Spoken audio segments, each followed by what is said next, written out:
adquiridas a través de relaciones sexuales. Vamos a conocer los mecanismos involucrados en la patogenia de la vulvovaginitis y la cervicitis, caracterizar los diferentes tipos de infecciones ginecológicas y vamos a mirar también factores de riesgo, manifestaciones clínicas, diagnóstico y tratamiento. Entonces recordemos un poquito que las infecciones ginecológicas van a incluir aquellas consideradas de transmisión sexual, así como otras cuyas vías de transmisión son ajenas a la sexual. La vulvovaginitis, la cervicitis y la enfermedad pélvica inflamatoria son las más frecuentes. Vamos a ver las infecciones del tracto genital inferior femenino. Estas se pueden clasificar. Vamos a mirar según su origen, que pueden ser endógenas o pueden ser exógenas. Vamos a mirar también la localización, donde se encuentra localizada la infección. Vamos a mirar el grado de respuesta inflamatoria que puede tener, porque recuerden ustedes que hay algunas infecciones en las cuales no se genera respuesta inflamatoria, como es el caso de la vaginosis bacteriana. Es muy importante que ustedes puedan tener la capacidad de poder, a través de un resultado de una coloración de Gram, ya sea de una secreción uretral o de una secreción vaginal, ustedes puedan realizar el diagnóstico con base en los hallazgos encontrados y puedan hacer la clasificación y puedan hacer la interpretación. Vamos a mirar también la clasificación de acuerdo al tipo de lesión.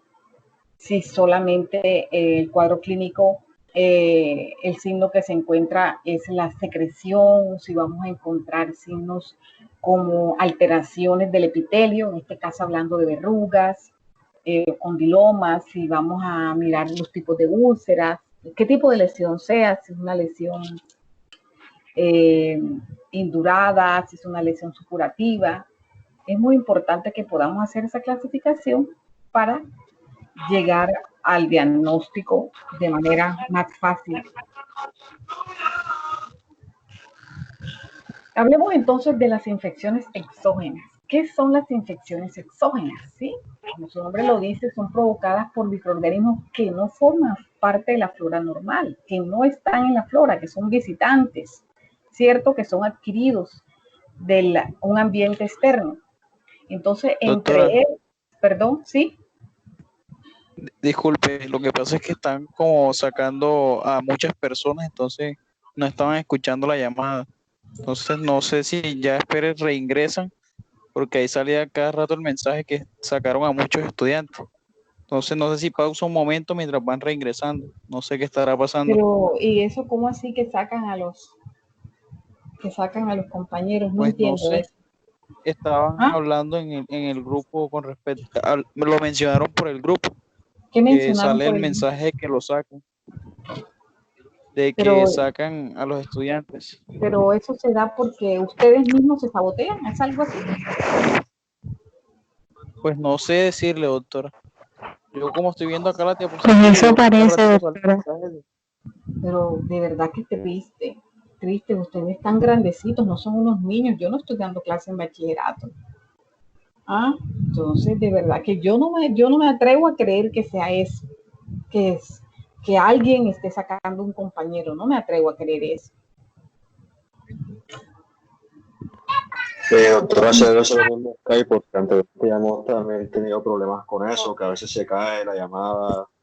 Sí, más bien yo creo que es del sistema, de la plataforma, pero no creo que un compañero esté sacando. Entonces ustedes me dirán, no sé, inicio nuevamente, si puedo comenzar ya. Sí, doctora, puede continuar. Ok.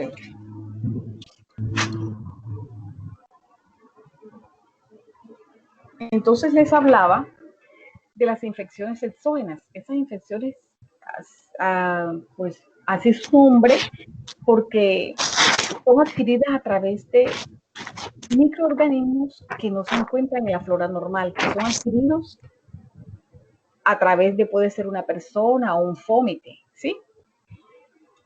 Entre estas, ¿cuáles tenemos? Tenemos la tricomoniasis con su agente etiológico, que es la tricomona vaginalis, está la clamidiasis, agente etiológico Clamidia trachomatis, el linfogranuloma venéreo, Clamidia trachomatis con sus serotipos L1, L2, L3.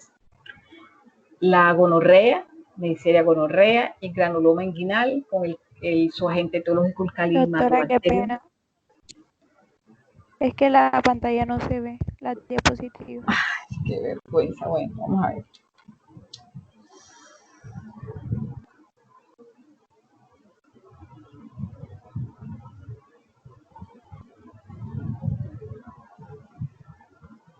¿Sí? ¿Las ve?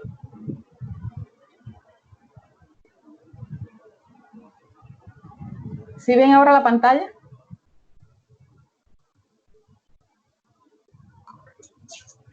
Sí, doctora. Muy bien. Ok.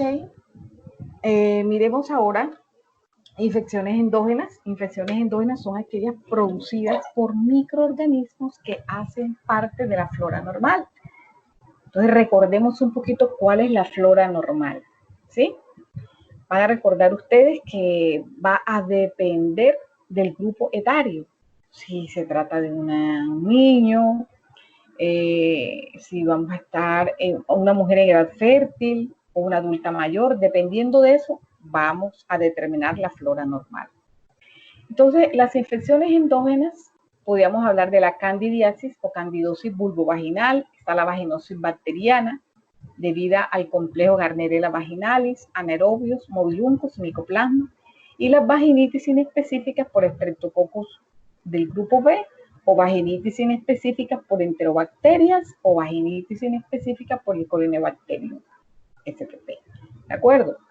Entonces, este tipo de infecciones es causado por microorganismos de la misma flora. Hablemos entonces de la flora. Vamos a encontrar que en una mujer en edad fértil, ¿verdad? Los gérmenes predominantes, estaríamos hablando de un lactobacillus en un 98%, Corynebacterium especie 95%, enterobacterias en un 50%, Staphylococcus epidermidis 39% y en un porcentaje muy bajo Staphylococcus aureus. No es muy común Staphylococcus aureus en una infección vaginal, 28% aproximadamente. Gérmenes que se van a encontrar en baja concentración, vamos a encontrar levaduras.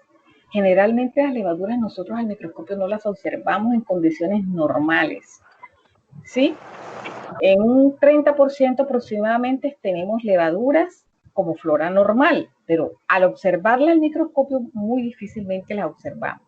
Streptococcus viridans, 20%, ureaplasma ureolítico, un 17%, Gardnerella vaginalis, 15%, Streptococcus del grupo B, 14%, y la Veillonella, que en muchas ocasiones les he comentado, que morfológicamente se parece a la Neisseria gonorrea. Algo importante para tener en cuenta, y es que, por ejemplo, el tipo de flora, si pueden ver la primera imagen donde están las células epiteliales, ¿sí? Esta imagen, la primera, es una imagen de una flora vaginal normal en una mujer en edad fértil, ¿sí? Por ejemplo, ustedes chicas, al hacerse un examen de secreción vaginal, eso es lo que nosotros vamos a observar en condiciones normales. Lactobacillus, que son los bacilos largos, y Corynebacterium especie, que son los bacilos, ambos bacilos gram positivos, largos y cortos. Los largos lactobacillus y los cortos Corynebacterium.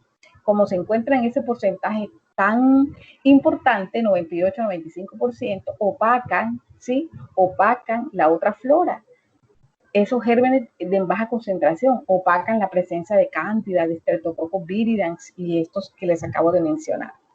La segunda imagen que ven es una imagen donde podemos observar células guías o células clave. Son células epiteliales llenas o cargadas de cocobacilos gran variables. Esos cocobacilos gran variables son los que comúnmente conocemos como Gardnerella vaginalis. Al estar en un 15%, no permite esa flora normal que se pueda expresar. Pero bajo condiciones fisiológicas, cambios en el pH, cambios hormonales, condiciones de estrés, algo que cambie el ambiente, el entorno, ¿sí? Hace que se puedan prosperar y puedan superar la flora normal que se encuentra en las mujeres en este grupo etario, ¿de acuerdo? Miren que una vaginosis, por favor apaguen los micrófonos. Una vaginosis bacteriana típica, ¿sí?, se caracteriza por la presencia de células guías con escasa respuesta leucocitaria. Generalmente está acompañado por anaerobios o bacilos tipo mobiluncos. En la tercera imagen nosotros vamos a encontrar que hay levaduras y abundante respuesta leucocitaria con pseudomicelios. Eso también está la flora alterada, por esas las mismas condiciones que les mencioné anteriormente. Es importante que podamos determinar, que ustedes también puedan determinar cuando hacen ese examen ginecológico las características del flujo. Miren, chicos, ustedes incluso cuando se vuelvan bastantes clínicos, incluso desde el mismo examen, en el mismo examen físico que realizan, ustedes pueden determinar, y sin ordenar un examen de secreción vaginal, cuando tengan la experiencia, qué tipo de patología puede ser, tener esa impresión diagnóstica, ¿sí? Miremos, por ejemplo, que un flujo, como ven aquí en la primera imagen, un flujo amarillo, cremoso, puede indicarles a ustedes que se puede tratar de una infección por Neisseria gonorrhea, ¿sí?, por una clamidia. Un flujo que observen ustedes blanco, brumoso, como tipo queso, puede indicarles a ustedes que se puede tratar de una vulvovaginitis por cándida. Y miren el flujo normal, es el moco cervical, ¿sí? Entonces, eso les va a hablar a ustedes, les va a hablar ya inicialmente de qué tipo de patología puede ser. El aumento del flujo puede darse por varias causas. Puede ser por una condición fisiológica o patológica. Se puede presentar a cualquier edad, ¿sí? Entonces, cuando es de naturaleza infecciosa, va a cambiar estas características. Un flujo normal es transparente, homogéneo. Miremos ahora el flujo vaginal de acuerdo a su origen.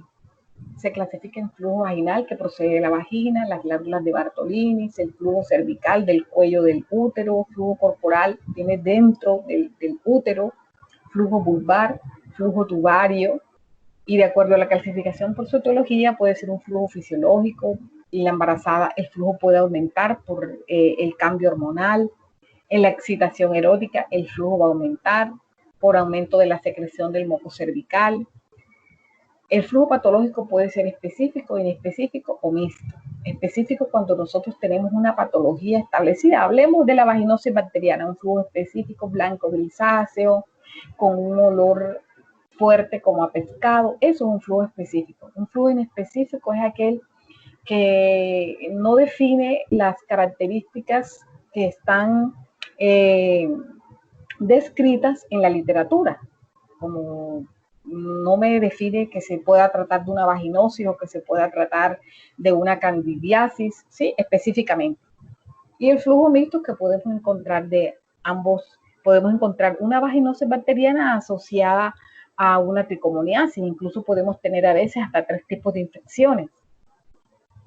Entonces, los factores predisponentes que pueden ayudar a que se puedan presentar estas anomalías serían la alteración hormonal ovárica, las alteraciones anatómicas del aparato genital, enfermedades ETS por reacciones alérgicas, empleo de antibióticos de amplio espectro. Recuerden ustedes que cuando abusan de los antibióticos, entonces vamos a suprimir esa flora normal y van a prosperar aquellos otros que no se ven afectados por los antibióticos, como es el caso, por ejemplo, de las levaduras o aquellos microorganismos que determinado antibiótico que estén utilizando no se ve afectado, no afecte a ese microorganismo específico. Podemos encontrar también aumento de flujo en los tumores por una higiene defectuosa o exagerada, etc. Vamos a mirar aquí los mecanismos de defensa, cómo nos defendemos nosotros frente a todos estos ataques o a estos tipos de colonización. Por ejemplo, en la vulva, el cierre por coartación de los labios mayores y menores, eso pues es un mecanismo de defensa. El pH ácido de la vagina me mantiene a mí el crecimiento de los lactobacillus. Si nosotros, por ejemplo, les hablo chicas, nosotros las mujeres que somos las más afectadas, si nosotros consumimos alimentos que puedan alcalinizarnos el pH, pues vamos a tener un factor de riesgo para que podamos desarrollar infecciones vaginales. En el cervix, la formación del tapón mucoso es una forma de protección de nuestro organismo para evitar que microorganismos puedan acceder al útero. El ovario, en el ovario a través de la secreción hormonal, una secreción hormonal adecuada, esto nos permite pues tener nuestra flora normal en equilibrio. Pero cuando ocurre una alteración de todos estos factores, ¿sí?, entonces se va a presentar el flujo genital anormal. Entonces, ese diagnóstico se va a basar en las características macroscópicas, en el examen que vamos a realizar, o sea, características microscópicas, cultivo y antibiograma del microorganismo en cuestión. Miremos ahora las características del flujo. Puede ser de aspecto espumoso. Cuando es de aspecto espumoso, es sospechoso de una tricomoniasis. Si es de aspecto grumoso, así como leche cortada, es sospechoso de una candidiasis vaginal. Si es cremoso, puede ser por una infección por Neisseria gonorrhoeae. Si es de color blanco, puede ser un flujo por transudación o hipersecreción. Un color verdoso, provocado por gérmenes que modifican los pigmentos como la piocianina, también por tricomonas, por Neisseria, también podemos encontrar un flujo verdoso. Flujo sanguinolento, préstenle mucha atención porque es sospechoso de algún tipo de patología neoplásica. El olor nos va a hablar también, un olor espermático, generalmente se relaciona con la candidiasis vaginal. Un olor fecaloide se relaciona con las infecciones por tricomonas. Un olor a pescado podrido en la vaginosis bacteriana. Un olor fétido, como cuando hay tejido esfacelado, puede estar relacionado con cáncer o algún tipo de cuerpo extraño o alguna infección por anaerobios. Entonces miramos ahora, en el cuadro clínico se pueden presentar estos tipos de patologías, como puede ser una vulvitis, vaginitis, vulvovaginitis, cervicitis o uretritis. Al realizar el examen de flujo vaginal, nosotros, ¿qué es lo que debemos tener en cuenta? Debemos tener en cuenta la medición del pH. Es muy importante el pH. Aquí en la imagen le pueden tener ustedes una orientación del pH para poder determinar a qué grupo etario pertenece, y cuando no está dentro de estos parámetros, puedan decir ustedes que algo puede estar pasando. Miren que el pH en la recién nacido es un pH de 4 a 5. En la infancia, un pH de 7, en la pubertad 7.5, mujeres en edad fértil de 4 a 5, en embarazo se baja más de 3.4 a 4.5 y en la menopausia volvemos a tener el pH de la infancia, un pH de 7. Por eso es que la flora normal de la mujer adulta mayor y en la niñez se parecen precisamente porque miren el mismo pH de 7. Otro factor que debemos de tener en cuenta es el test de aminas. El test de aminas nos permite a nosotros determinar si es un test de aminas positivo que se realiza con el hidróxido de potasio del 10%, puede deberse a que se trata de una infección por Gardnerella vaginalis. En algunas veces puede presentarse también positivo en una infección por tricomonas. En el examen en fresco, nosotros hacemos dos tipos de examen en fresco, que es uno con solución salina, para mirar allí microorganismos vivos, como el caso de la tricomonas, que no observaríamos en la coloración de grano. Y vamos a mirar también la respuesta leucocitaria, vamos a mirar también, ahí podemos mirar la morfología de las células, aunque no podamos observar su reacción al grano, pues nosotros sí, de acuerdo a la morfología, podemos ya tener una idea presuntiva de qué tipo de microorganismo puede ser. en la coloración de Gram, ya si vamos a observar la reacción al Gram, si se trata de un microorganismo Gram positivo o Gram negativo, hacemos esa clasificación y los cultivos pues ya nos va a dar una respuesta específica con toda seguridad del germen que está causando el proceso. Entonces vamos a mirar que los agentes causales de las infecciones de transmisión sexual más frecuentes pueden ser, vamos a clasificarlos en bacterias, virus, protozoos, hongos, ectoparásitos. Dentro del grupo de bacterias tenemos el Treponema pallidum, relacionado con la sífilis, la Neisseria gonorrea, la Chlamydia trachomatis, que podemos tener pues cervicitis, podemos tener proctitis, podemos tener linfogranuloma venéreo, el Haemophilus ducreyi también está relacionado con linfogranuloma, la Gardnerella vaginalis vaginosis bacteriana, Ureaplasma uralite con el chancro blando, Shigella y Salmonella, que son pues nos pueden causar una vaginitis inespecífica. Los virus, el herpes simple tipo 1, tipo 2, el virus de la hepatitis B, de la hepatitis C, de la hepatitis A, el virus del papiloma humano y el virus del HIV. Dentro de los protozoos tenemos la Trichomonas vaginalis, Giardia lamblia, Entamoeba histolítica, los hongos, la Candida albicans. Hablemos de Candida albicans y Candida no albicans. La Candida no albicans tiene un poco más de resistencia frente al fluconazol. Y ectoparásitos como el Pityrius pubis y el Sarcoptes scabiei. Estos son los tipos de procesos más frecuentes que producen estos microorganismos.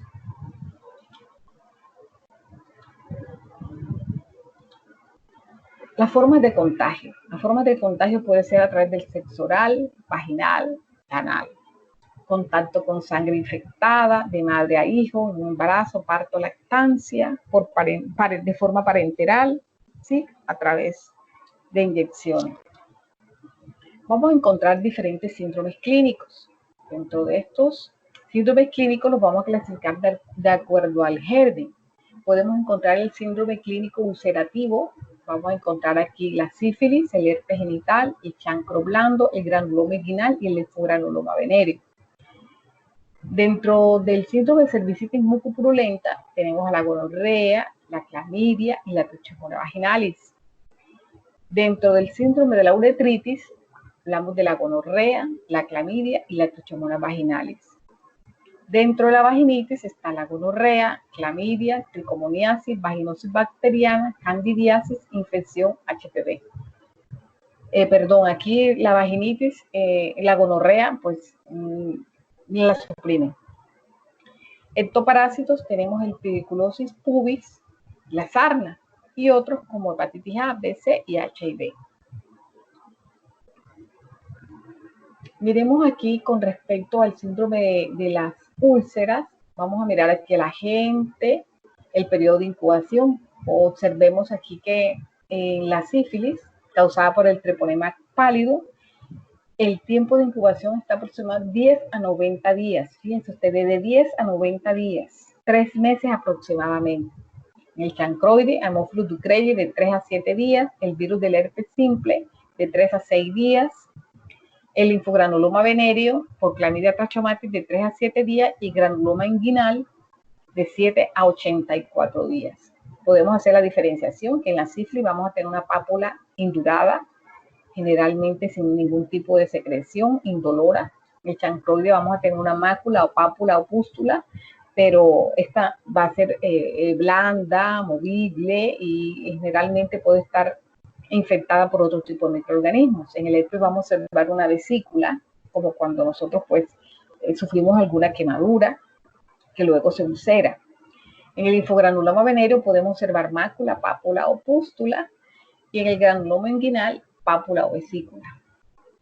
En la sífilis, de acuerdo al número de lesiones, estas pueden ser únicas o múltiples. Rara vez son múltiples. Eso va a depender también de qué tan grande haya sido el inóculo que hayan recibido. En el chancroide, única o múltiples. Herpes generalmente son múltiples. En el linfogranuloma venéreo, una sola lesión única. Y en el granuloma inguinal, única o múltiple. La induración, la sífilis va a ser dura, bien firme. Acá en el chancroide es rara, generalmente es blanda. En el herpes no hay ningún tipo de induración pues, por la naturaleza de la lesión, igual que en el linfogranuloma venéreo y en el granuloma inguinal la induración es firme. El dolor en la sífilis es raro, general, o sea, 95% indoloro. En el chancroides sí es frecuente el dolor, es frecuente en el herpes, más que dolor, ardor en el herpes.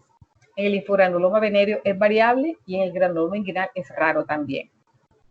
La base en la sífilis roja, lisa, brillante, en el chancroide amarilla, sangrante, en el herpes roja, lisa, linfogranuloma venéreo variable, el granuloma inguinal limpia, friable, granulosa. En la sífilis los bordes, en cuanto a los bordes, están bien delimitados. En el chancroide no vamos a observar esos bordes bien delimitados, están eritematosos, socavados, según como una infección amorfa. En el herpes es eritematoso, el linfogranuloma venéreo es variable y en el granuloma inguinal es raro. Con respecto a la profundidad en la sífilis es superficial, en el chancroide es cavada, en el herpes superficial, en el linfogranuloma venéreo es superficial y en el granuloma inguinal es elevado. La secreción es escasa y serosa. En la sífilis, en el chancroide es abundante y purulenta, en el herpes moderada y serosa, el linfogranuloma venéreo variable y el granuloma inguinal raro. Con respecto a las adenopatías, las sífilis son bilaterales dolorosas y el chancroide también bilaterales dolorosas. El herpes también, linfogranuloma venéreo y el granuloma inguinal son raras. Miremos ahora que las prácticas oroanales y el coito anal dan lugar a proctitis, enteritis y proctocolitis. A menudo no hay síntomas, pero algunos indicativos son una secreción olor inusual de la vagina, un sangrado de la vagina que no corresponde al periodo menstrual, goteo o secreciones en el pene, ardor o comezón en los genitales, dolor profundo dentro de la vagina durante las relaciones sexuales, dolor en el área pelviana, el área entre el ombligo y los genitales, dolor en el área de la ingle, el área que rodea los genitales, llagas, bultos o ampollas cerca de los genitales, el recto o la boca, ardor y dolor al orinar o al mover los intestinos con misión frecuente. Todos estos síntomas y signos son alarma para que podamos pensar que algo no está funcionando bien y que debemos revisar. Dentro de las principales ITS, aquí tenemos la clamidia, ¿verdad? La clamidia es la más frecuente, aproximadamente un 75% mujeres y 50% hombres no tienen síntomas. Y ahí es donde voy, a donde siempre les he mencionado que en la clamidia nosotros no la vamos a observar en la secreción vaginal. Si ustedes ordenan una secreción vaginal, la paciente les consulta porque tiene abundante flujo. Generalmente no tiene otra sintomatología, sino que un abundante flujo. De pronto puede decirle que tiene dolor a las relaciones sexuales, ordena una secreción vaginal y en la secreción vaginal ustedes pueden observar que van a encontrar una respuesta leucocitaria abundante, que van a encontrar una flora normal, bacilos, Corynebacterium y lactobacillus. Esa puede ser una condición. Y no ven nada. Lo que les puede llamar la atención es que la respuesta leucocitaria está aumentada. Van a tratar entonces como si se tratara de una vaginitis inespecífica por cori, ¿cierto? Le dan tratamiento a la paciente reingresa nuevamente por la misma condición y dice, no, pero es que no me sale nada. Entonces, por favor, pensar que puede tratarse de una infección por clamidia. En esos casos, entonces, deben ordenarle pruebas serológicas que pueden ser, las pruebas serológicas son indirectas o las directas con la determinación del antígeno.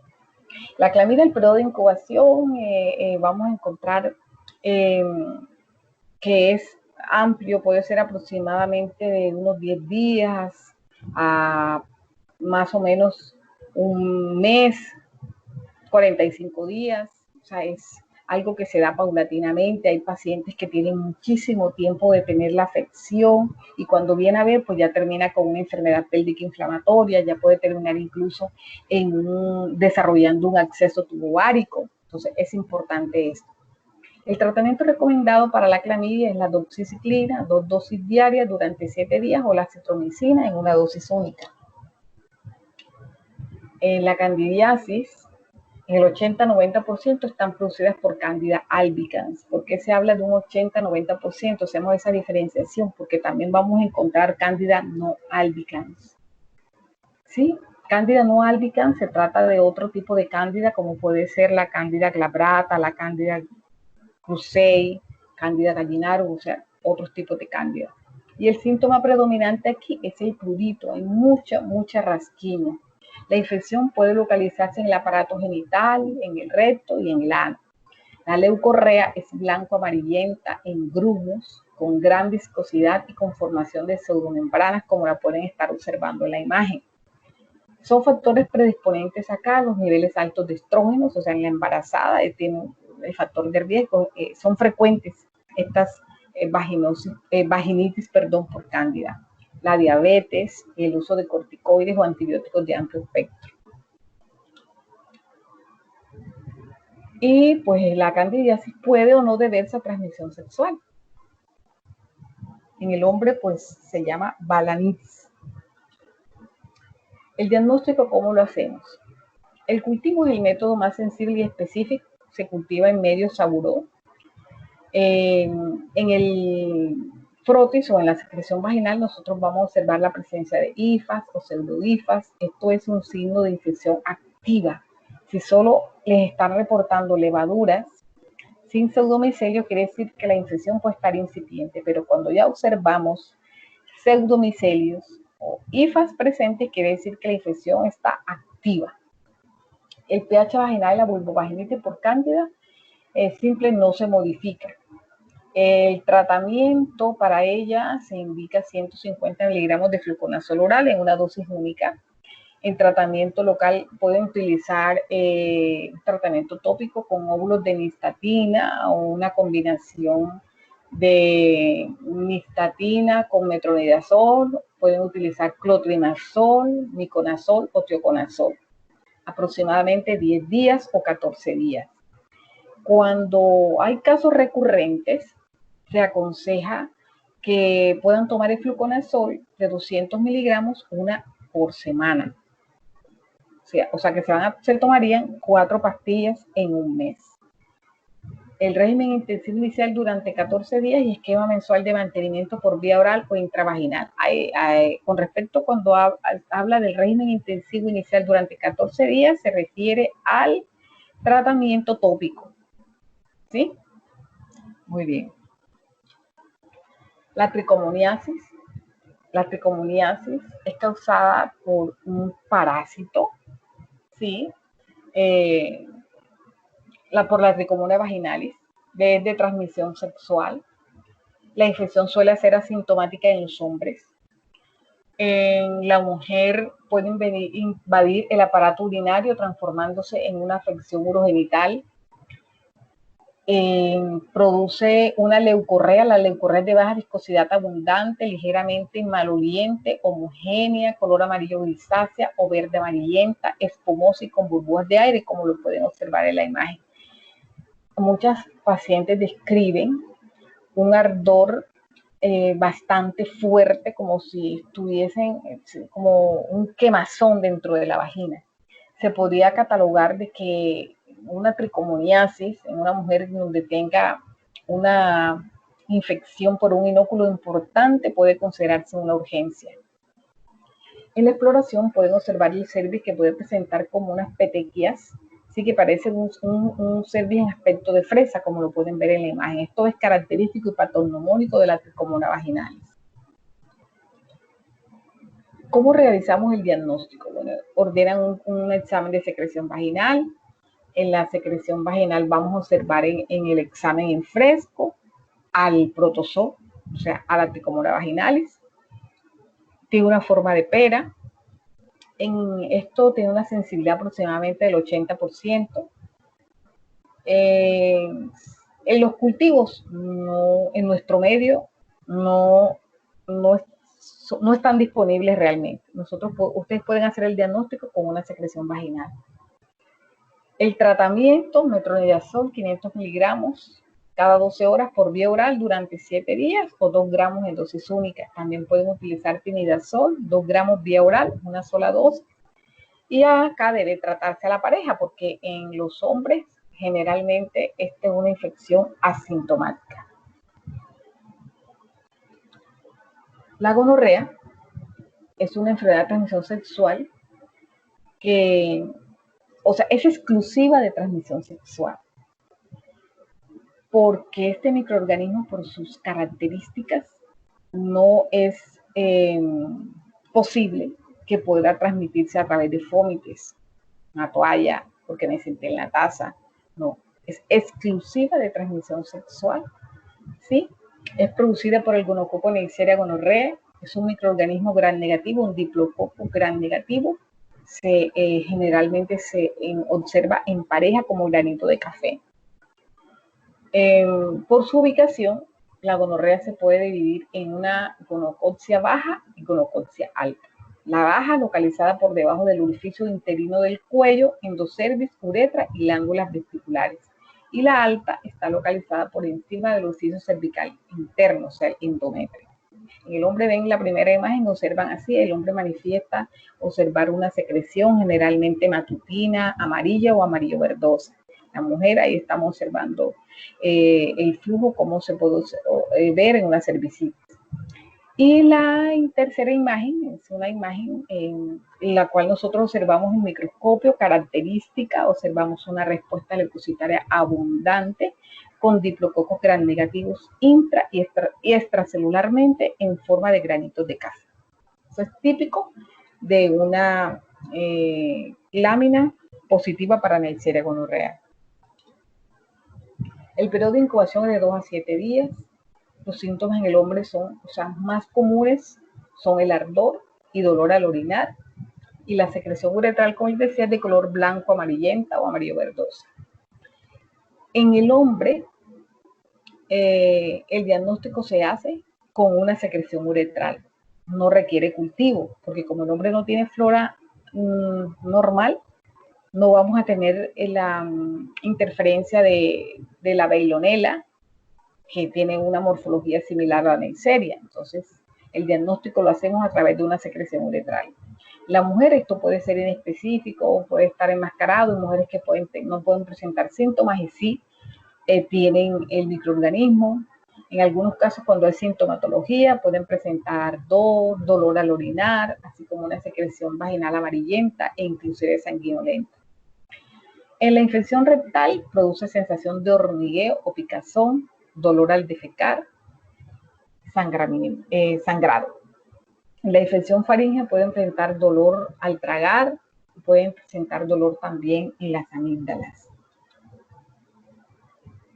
La gonorrea, el tratamiento pueden utilizar la ceftriaxona, 250 miligramos intramuscular, dosis únicas. Tenemos también como tratamiento alternativo la cefixima, ciprofloxacina, ofloxacina, levofloxacina. Y para el tratamiento para las infecciones asociadas a clamidia, gonorrea más clamidia, pueden ustedes agregarle la doxiciclina, 100 miligramos vía oral cada 12 horas por 7 días, o le pueden agregar acitromicina, que puede ser 400 miligramos vía oral dosis única o 1 miligramo vía oral por 3 días.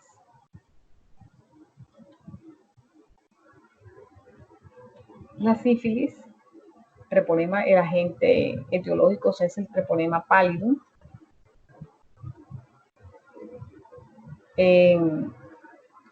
Perdón, chicos, Insuati me está escribiendo que ya lo han sacado 8 veces. Insuati, sigues en la presentación.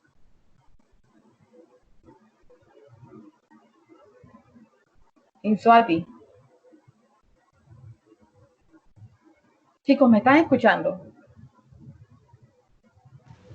Sí, doctora, la estamos escuchando. Sí, doctora. Sí se la escucha. Insuati, ¿tú estás en la presentación? Sí, tal vez de pronto él tenga problemas con el internet y lo saca y pues se sale solo, no sé. Ah, bueno. Está escribiendo, no sé. Ok, entonces, continuando con la presentación, la sífilis, el agente etiológico es el treponema pallidum, periodo de incubación puede ser hasta de 90 días. vamos a encontrar varias fases. La sífilis primaria, en periodo de incubación de 2 a 3 semanas. Hasta ese momento la infección es local. Vamos a encontrar el chancro. Muchos pacientes, por favor, apaguen el micrófono. Muchos pacientes ni siquiera lo van a sentir. ¿Cómo podrían de pronto que se estén lavando sus genitales y sientan tal vez una induración y por eso les llame la atención? Pero muchos no lo sentirían. Entonces, en este momento, el paciente está infectando y no lo sabe. Entonces, mucho cuidado con eso. En la sífilis secundaria, el periodo de incubación es de 6 a 12 semanas. La infección ya es generalizada y en algunos pacientes se van a presentar manchas o roceola. También esta fase en muchos pasa desapercibida, no se dan cuenta, pueden confundir quizás con hay algo alérgico, ¿no? ¿Quién sabe a qué me daría alergia? Que tengo como este brote. Y, ojo, no podría tratarse de una infección, de una sífilis secundaria por el treponema pálido. La sífilis precoz o latente, la sífilis que no provoca síntomas de menos de 2 años de duración. Y la sífilis tardía latente es aquella que no provoca síntomas de 2 o más años de duración. La sífilis terciaria, en sus 3 manifestaciones principales, son la sífilis cardiovascular, la neurosífilis y la sífilis con formación de gomas, que son como unas tumoraciones producidas por el tejido de granulación o sifilomas. El tratamiento para esto puede ser, bueno, el tratamiento ideal, muchachos, el ideal es la penicilina G. Tratamiento alternativo podría ser la doxiciclina, la ceftriaxona, acitromicina, pero realmente mientras el paciente pueda recibir la penicilina, utilicen esto. Hasta ahora no se ha demostrado resistencia para el treponema pálido a la penicilina. No se tienen tratamientos tan 100% con acitromicina o ceftriaxona y no se recomienda para nada el tratamiento con eritromicina. El herpes genital, el agente etiológico es el herpes simple, puede ser tipo 1 o tipo 2. El periodo de incubación de 3 a 14 días se puede presentar de diferentes formas. ¿Saben? Puede iniciar con una vesícula, que luego esta vesícula se rompe y puede presentar todas estas características. Produce mucho ardor, mucho dolor y se puede sobreinfectar, ¿sí? El solito, si no, aunque requiera un tratamiento, él en 8 o 10 días va a desaparecer. El tratamiento en este caso es solamente como un tratamiento paliativo, no va no es curativo, es un tratamiento solo paliativo, va a cortar el tiempo, ¿sí? Porque el 8 o 10 días va a resolverse. Nunca se cura, recuerden que él pues va a permanecer en los nervios mesentéricos y cada vez que el paciente esté expuesto a algún tipo de ansiedad, algún tipo de estrés, algún tipo de cambio importante en su organismo, eso va a ser un estímulo para que él pueda nuevamente reactivarse. Es un tipo de virus que es del tipo del lentivirus que se reactiva en varios ciclos dependiendo de los estímulos que reciba del ambiente externo. El tratamiento se recomienda ciclovir 200 miligramos cada 4 horas, exceptuando las 8 horas del sueño durante 5 días. Si no se tolera la ingesta, puede instaurarse un tratamiento parenteral. De forma alternativa, se pueden recomendar cualquiera de los otros antivíricos orales. Entonces, miren que con ello no se va a evitar la recurrencia. Los antivíricos tópicos no son efectivos por las manifestaciones que les acabo de mencionar. Para el herpes genital recidivante, en caso de 6 o más recidivas al año, se recomienda el tratamiento continuado con aciclovir oral, 200 miligramos cada 8 horas o 400 miligramos cada 12 horas durante 1 o más años, con lo que se consigue evitar los brotes. El herpes vuelve a recidivar al suspenderlo, aunque quizá con una frecuencia inferior.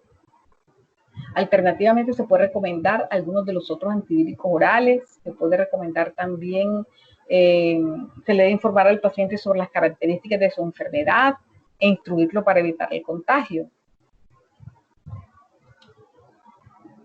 virus del papiloma humano. Miren cómo las imágenes, cómo se observa un sobrecrecimiento del epitelio, ¿sí? Esto aquí tenemos imágenes, las tres imágenes de arriba, o podemos observar el condiloma acuminado y debajo el condiloma plano.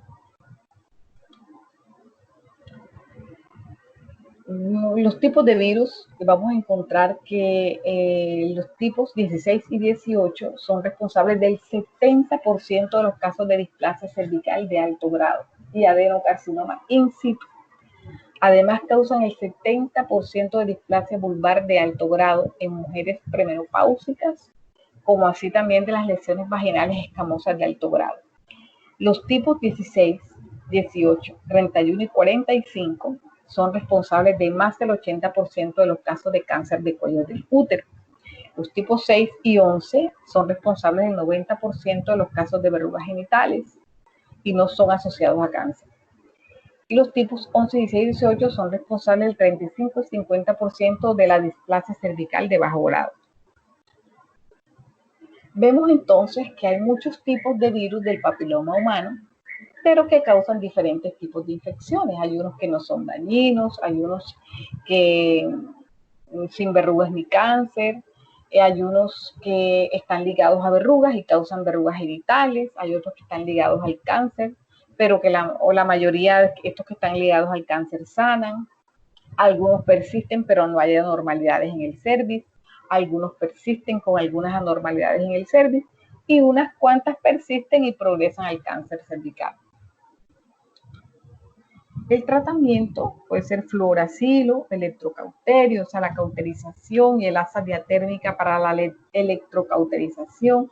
Puede ser también la crioterapia con tricloroacético, láser con CO2, también la conización, dependiendo de dónde se encuentre. En la vaginosis bacteriana, vamos a observar que esta es la infección vaginal más frecuente en mujeres en edad reproductiva de países desarrollados. No es una enfermedad de transmisión sexual, pero puede adquirirse también a través de relaciones sexuales. Los agentes etiológicos de este síndrome es generalmente la Gardnerella vaginalis. Muchas veces está sola o acompañada con otros microorganismos. Entonces, en este caso se llama complejo GAN, en donde está la Gardnerella. Ay, Dios.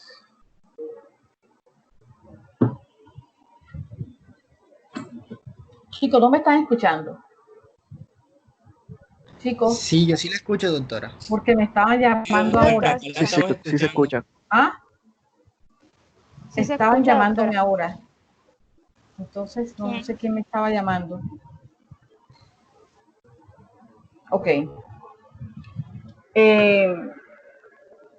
Me perdí. Bueno, hablaba del complejo GAN, en donde están involucrados varios microorganismos. Gardnerella vaginalis, mobiluncos, anaerobios. Recuerden que esto se da porque hay un desequilibrio de la flora, se rompe ese equilibrio que normalmente está. Ellos aprovechan, miren que están en un porcentaje bajo, aprovechan y entonces se expresan. Producen una leucorrea, bueno, aquí en realidad leucorrea blanco grisácea, maloliente. Esa leucorrea se presenta cuando hay una infección sobreagregada, ¿sí? Porque normalmente la vaginosis no hay presencia de leucocitos. Es homogéneo, reviste casi toda la pared vaginal y el introito vulvar apenas produce prurito. El prurito no es tan intenso como podría ser en el caso de una candidiasis o en el caso de una tricomoniasis. Aquí es característico ese olor a pescado en descomposición. Eso es, mire, no más el olor y si tiene una Gardnerella vaginalis. Y nuevamente les digo que no es una enfermedad de transmisión sexual. El diagnóstico lo vamos a hacer donde encajen estos tres criterios. Un pH mayor a 4.5, la presencia de células guías, un KOH o test de aminas positivo. Esos son criterios que podemos tener en cuenta para poder determinar que se trata de una Gardnerella vaginalis. El tratamiento de primera elección es metronidazol, que pueden utilizarlo a través de óvulos, de cremas o gel.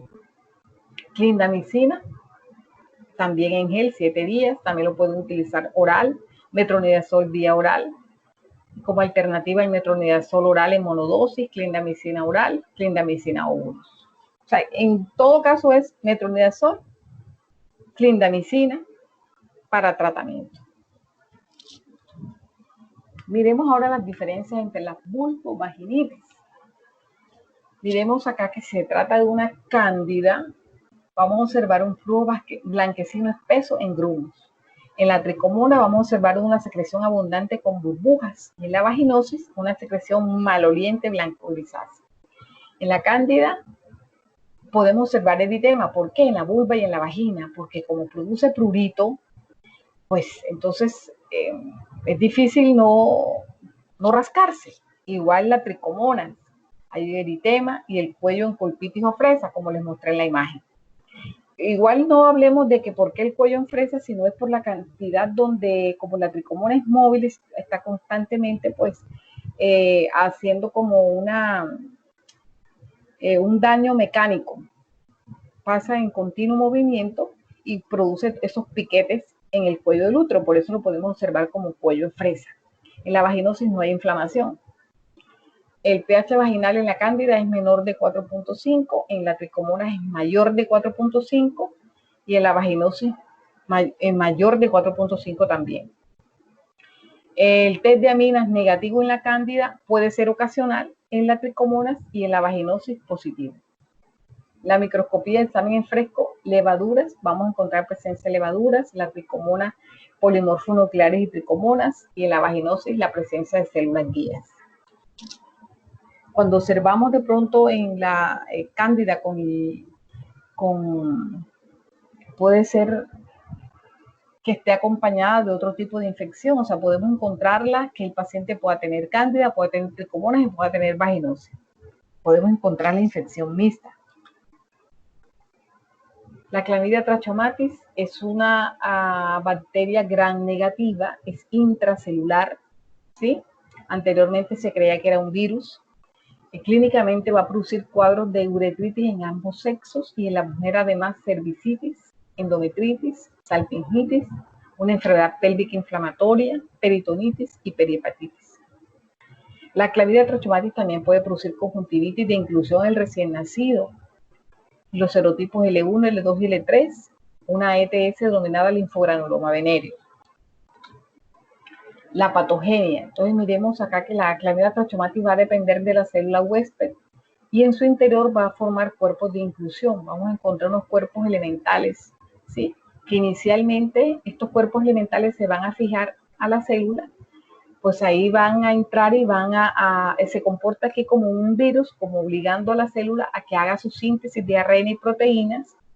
Luego pues se divida, ¿sí? Va a producir muchos componentes de la clamidia,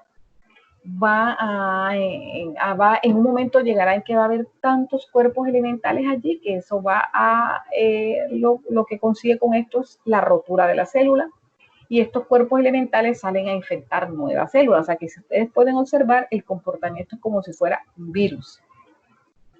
La transmisión es por relaciones sexuales y a través del canal del parto. Los signos y síntomas se localizan selectivamente en el cervix.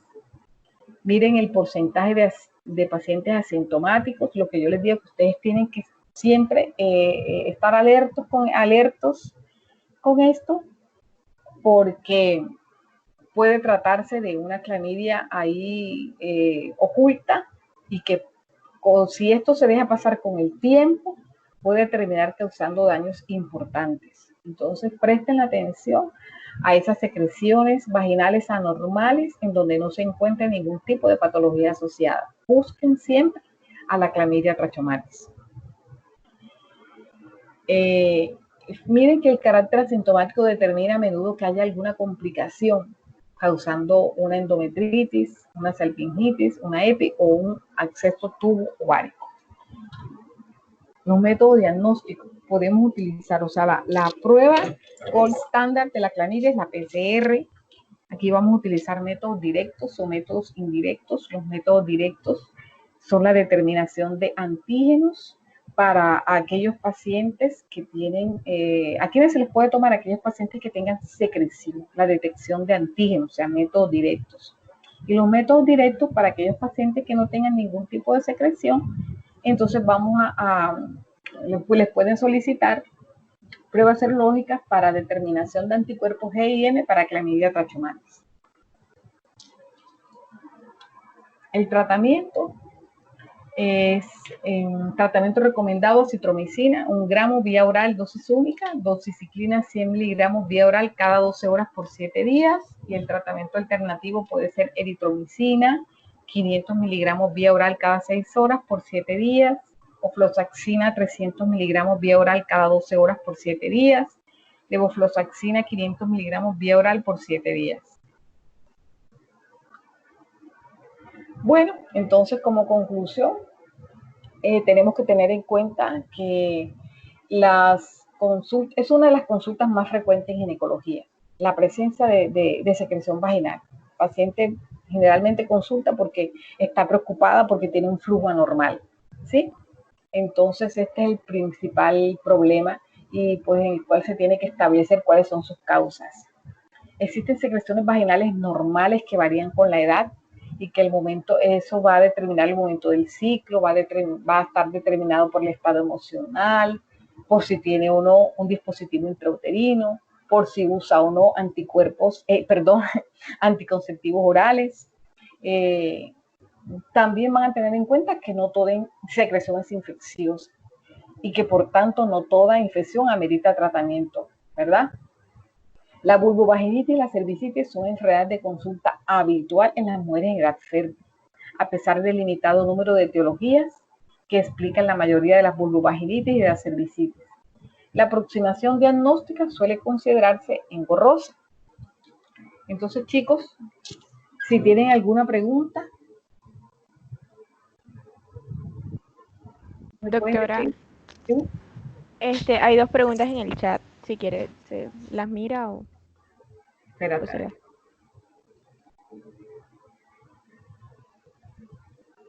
¿Puede existir algún caso en el que el flujo vaginal cumpla con 2 o varias condiciones? Por ejemplo, que sea espumoso. Sí, claro que sí, puede existir. En el caso, puedes tener una infección por tricomonas y también puedes tener una infección por Neisseria gonorrea. Mire, generalmente, chicos, cuando hay una infección de transmisión sexual, busquen otras cosas. Si el paciente tiene clamidia, ordénenle una prueba de hepatitis B, ordénenle una prueba de hepatitis C, ordénenle la prueba de HIV o soliciten la serología, o sea, la BDRL, porque generalmente hay otro tipo de infecciones también. ¿Sí? ¿Qué otras preguntas tienen? Doctora, yo tengo una pregunta. En el caso de cuando una paciente tiene episodios recurrentes de vulvovaginitis por cándida, pues yo pensaría que lo primero que hay que hacerle a la paciente es un examen de VIH, porque recordemos que las infecciones por hongos tienden mucho a manifestarse en personas que están inmunodeprimidas o la paciente está usando muchas duchas vaginales que está alterando el pH.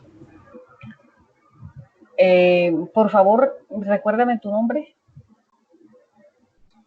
Fernando. Fernando, te digo algo. No estoy de acuerdo contigo y te voy a explicar por qué. Recuerda que la candidiasis no es una enfermedad de transmisión sexual.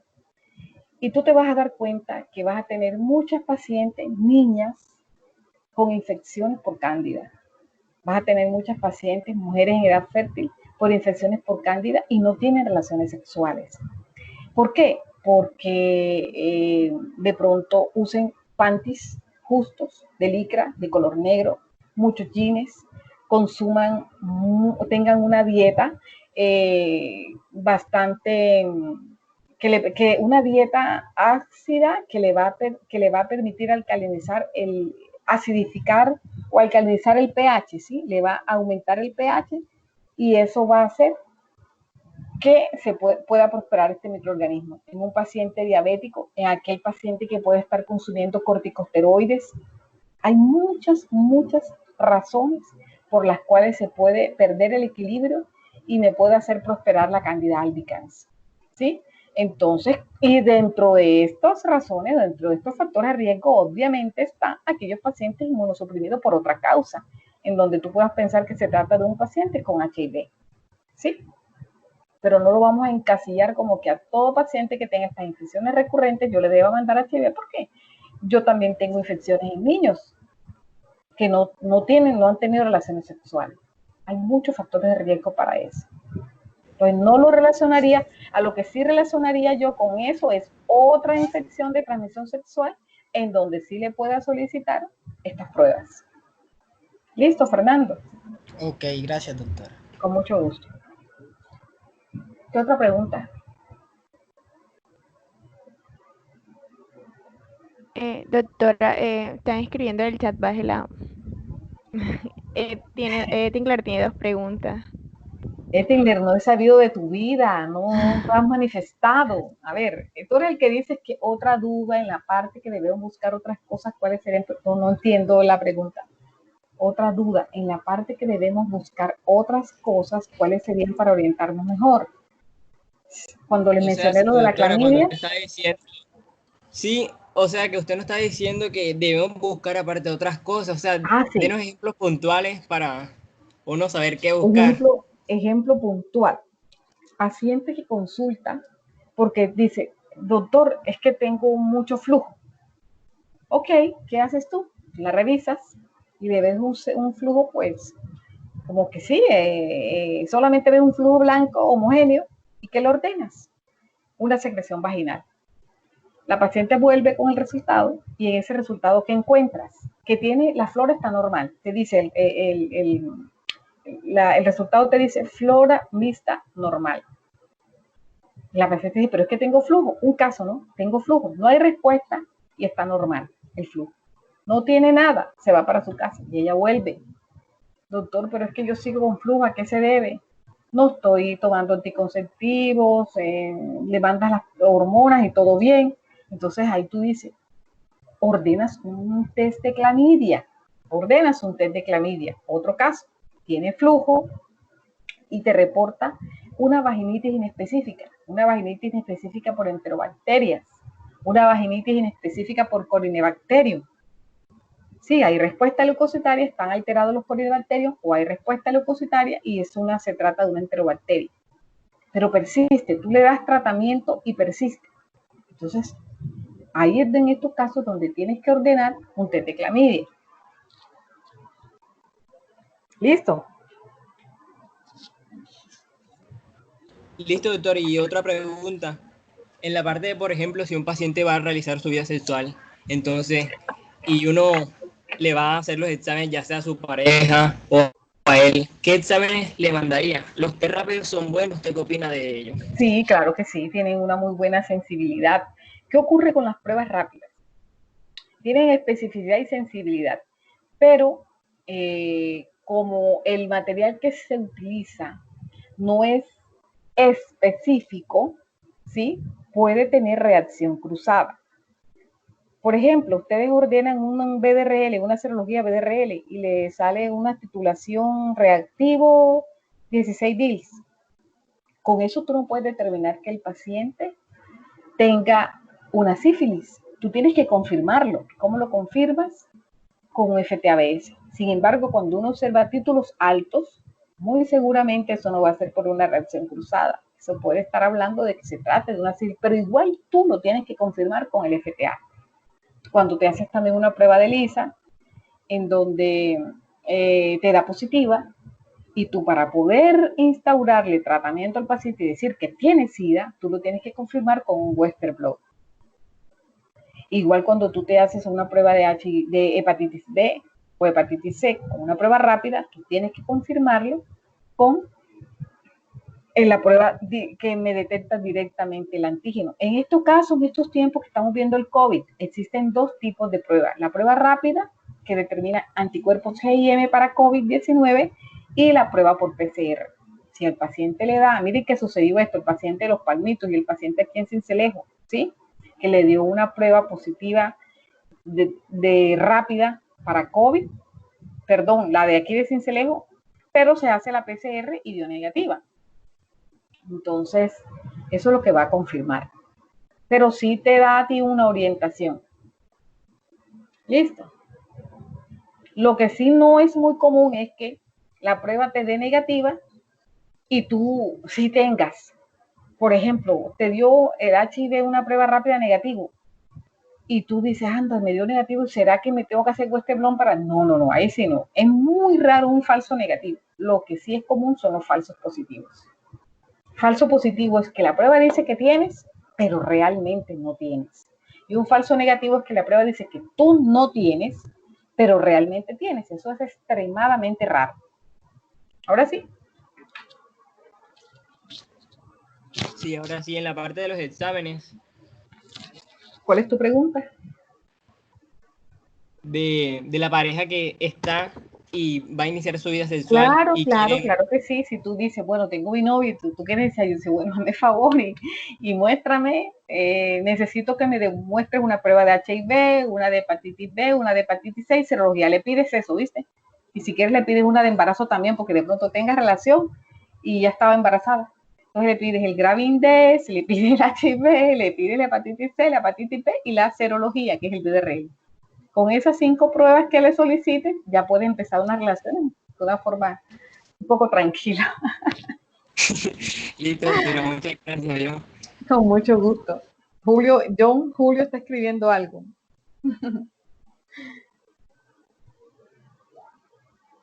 Qué pocos requisitos. Sí. Total, Tilde. Pero hay que cuidarse, en estos tiempos uno no sabe. Doctora, ¿y cómo se instaura un tratamiento cuando tenemos una paciente con infecciones pues combinadas o pues la persona Le das más tratamiento para ambos. Si tiene clamidia y tiene gonorrea, pues tú le das tratamiento para la gonorrea y para la clamidia. En este caso sería ceftriaxona más acitromicina o doxiciclina. Si tiene tricomonas y tiene levaduras, pues entonces, incluso miren, hay ya tratamientos que vienen ahí listos. Por ejemplo, tú no consigues unos óvulos de nistatina solitos, tú los consigues óvulos nistatina más metronidazol. Nistatina me está atacando la infección por cándida y el metronidazol, una tricomonas, una Gardnerella vaginalis, ¿sí? Entonces, así es. Tú las tratas para cada uno individualmente. Hay ya tratamientos mixtos. Gracias, doctora. Con mucho gusto. ¿Alguna otra pregunta? Doctor, una última duda. En la parte de Sí, las trichomoniasis, el tricomoniasis. parásito es un protozoo, ¿cierto? La Sí, es un secreción es protozoo, abundante, tricomonas vaginales, espumosa, abundante, espumosa, picor. blanco grisácea, puede ser, si tiene mucha respuesta leucocitaria, puede verse como amarilla. Y eso que llaman el fósforo en la vagina.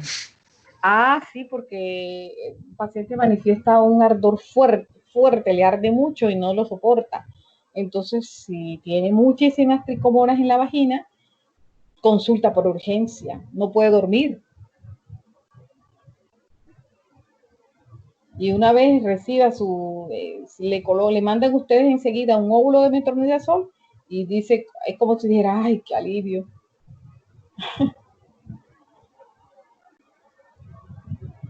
Por eso se considera una urgencia. En los hombres, como generalmente son asintomáticos para la tricomona vaginalis, no tienen ese problema. Y para la Neisseria gonorrea, Muchas los gracias. hombres son sintomáticos y las mujeres generalmente asintomáticas. ¿Sí? Sí, doctora. Bueno, ¿alguna otra? Entonces, si no hay más preguntas, iniciemos entonces con las infecciones del sistema nervioso.